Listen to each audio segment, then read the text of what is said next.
guys. Ayan, at dahil matagal yung bakasyon, ayan, kami nagpasyang umakyat sa Tagaytay kasama ng aking buong pamilya with my brother and his son. Ayan, sa Amadeo Road kami dumaan kasi matraffic sa kabila, sa Canaldo Highway. So, ito na nga guys. Ayan, binabaybay na namin yung Amadeo Road, Tagaytay. Ayan, walang traffic. May mga pakunti-kunti pero hindi ka maiinip sa biyahe. Ayan. Bukod sa mga ganitong nadadaanan namin, ayan na nakakatuwa dahil nandiyan pa rin makikita natin yung mga sinaunang ginagawa ng mga matatanda noon. Ayan ang karakol. Ayun na nga guys, ayan nakikita nyo naman at nandito na nga kami sa hotel namin pinuntahan. Ayan, ang ganda ng view. Unang tingin mo pa lang ay kitang-kita na agad yung Taal Volcano guys. Ayan, o diba, kahit man lang kunting oras ay makapag-relax. Ayun na nga guys, yung loob ng condo hotel na aming nirent. Ayan, maliit lang siya pero at least comfy naman. Ayan. Ayan. Kung wala yung kapatid ko, hindi ako magkukuha ng ganyan. Manghihinayang ako guys. Ayan, para sa ilang oras na pag-stay yan, mabuubos ka ng ilang libo din. Ayan na nga guys, nakikita nyo naman. At ang taas namin, nasa 15th floor kami. Kitang-kita yung view sa baba.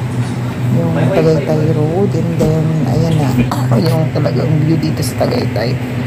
At ito na nga, nagpapahinga muna kami kasi kami napagod sa biyahe, ninanamnam yung lamig ng ng lugar.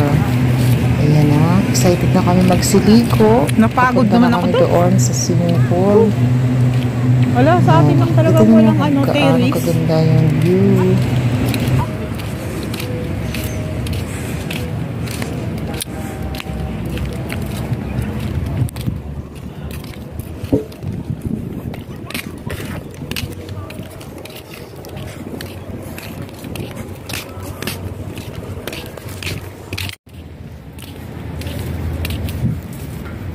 Yeah, mainit.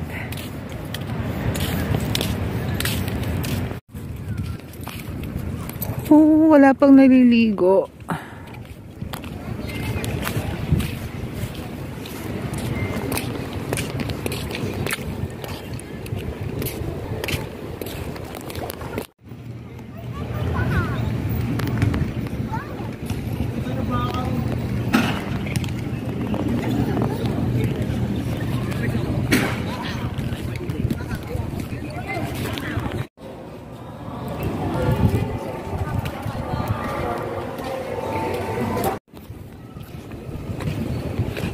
No? Matibay. Matibay.